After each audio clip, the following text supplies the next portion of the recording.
इन Nazi Germany.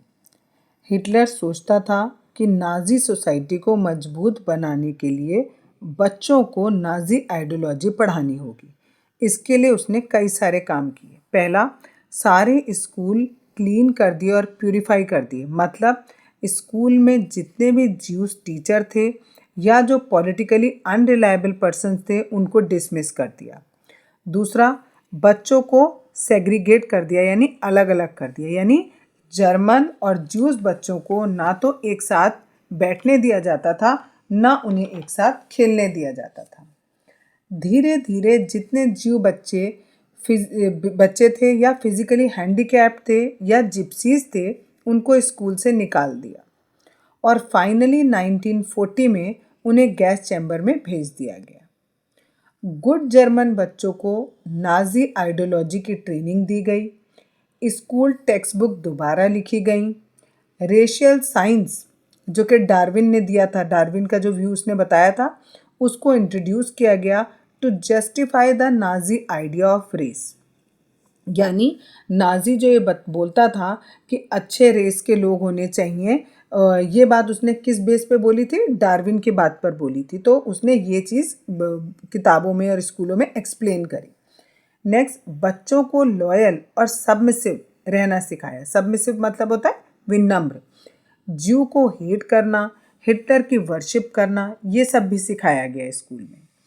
Even sports functions भी बच्चों में स्पिरिट ऑफ वायलेंस और एग्रेशन लाने के लिए होते थे। हिटलर सोचता था कि बॉक्सिंग से बच्चे आयरन हार्टेड बनते हैं, स्ट्रॉन्ग बनते हैं और मस्कुलिन होते हैं।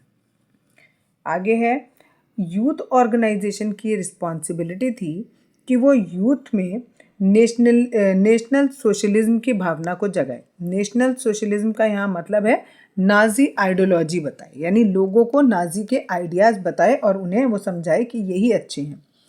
जब बच्चा 10 से 14 साल का होता था तो उसे यंग वोक ऑर्गेनाइजेशन में भेज दिया जाता था और फिर जब वो 14 से 18 साल तक में उसे हिटलर यूथ क्लब में भेज दिया जाता था, जहाँ उसे बहुत कुछ चीज़ें सिखाई जाती थी, जैसे लर्न टू वर्शिप वॉर, यानी कि युद्ध को ही आप वर्शिप करो।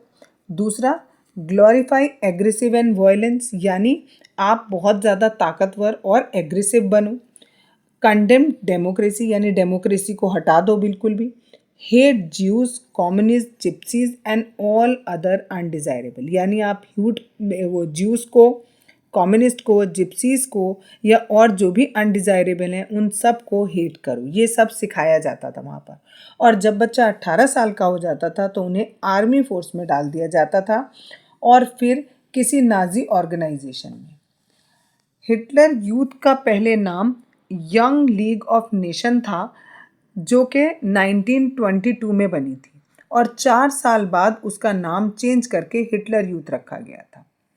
यूथ मूवमेंट सारा हिटलर के कंट्रोल में रहे, इसके लिए बाकी सारी यूथ ऑर्गेनाइजेशन को बैन कर दिया गया था।